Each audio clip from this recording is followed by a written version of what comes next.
I'm Scott Jennings, and today we're discussing letters. Keep them simple and discreet. So written communication is a skill every good project manager must have, and knowing how to write a letter is critical during the project, but also very important at the end of a project, especially when you're going into claims. So knowing how to write them is critical in setting up for what's coming in the future, months or years down the road. Lately, in the past several years, the letter's becoming an endangered species, so to speak. Here comes email, here comes its other cousin, which is text, and letters are kind of going by the wayside in a lot of instances. I think they're much weaker than emails. An email, yeah, that's binding, and text probably is too, but a letter is much better for communication because it provides a set time responding to a particular and one event. The biggest thing about letters, which is better, is that it's a simple way of communicating and it's discreet in that it's one event and no CCs a mile long to 10 other people in a line, and then you never create these strings which go on and on and on. So it has one date, it has one to party, it has one from party. The CC line is there, but in order for someone on the CC line to respond, on email it's easy, right? You just hit reply to all, and then you have this big mess of email going down, which is a mile long. On a letter, if you want to respond to a letter that you were CC'd on, you got to write a letter.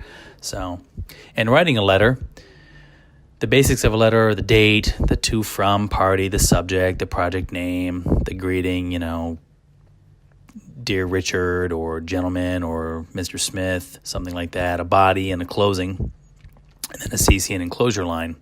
But one of the biggest things you can do with a letter that doesn't exist with an email, without some trickery and some automation in the email system, is a letter number. And you want to have two letter numbers on each letter. A serial letter number is good, just a sequential letter number.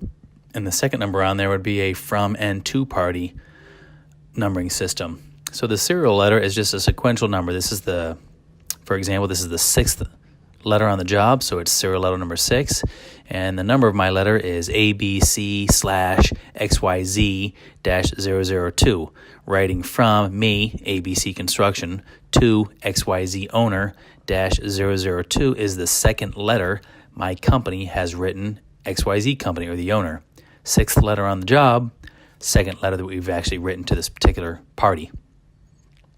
When you're writing letters, certain things that I've just found in my career that you'll want to make sure you get right or understand, and that is shall versus may. This is a contractual issue, but know there's a difference between shall and may. One is imperative and one is optional. Don't be verbose. If you don't know what that word means, look it up. You want to be brief. If you can keep a letter to a page, always keep it to a page. One very good hint or tip on writing letters is don't leave any loose ends. Your letter should not say, and this is the reason we should pour it tomorrow at 9 a.m. That's leaving it open to whether or not the pour is actually approved at 9 a.m. or you're going to do it. You should be saying something more like, blah, blah, blah, blah, blah. It is our understanding that the subgrade is accepted and we will be pouring the slab on grade tomorrow at 9 a.m. Please advise the undersigned immediately should our understanding be incorrect. That's a much different approach to a letter where you're actually communicating to whoever the recipient is that, hey, we're doing it. If you don't like it, stop us. You're on notice. We are out of here. Rather than leaving it open and then they can always come back and say, well, you never really got us to approve it. You never really told us you were doing it. You kind of asked. Don't ask. Tell. It's always good to reserve your rights. If you're talking, the main purpose of writing letters is for a change or some sort of adversarial issue that's going on. You'll always want to reserve your rights at the end of a letter like that. You'll always want to put in some language to the effect of, we reserve the right to assess the impacts of this change on the project schedule and or cost at a later time when the effect can be fully evaluated. This is a way to assess time and cost impacts, and cost as a result of time. All those impacts can be calculated at a later date, and you can still reserve your rights in the letter. It may conflict with the actual contract written, but at least having that language in there leaves the door as open as possible to coming back later and asking for more money or more time. Always quote the contract, reference a section number, reference a paragraph number. That helps you now, helps the owner realize that you mean business, and if you get into a claim at the end of the job, it will really help your lawyer defend you and get as much as he or she can out of the claim.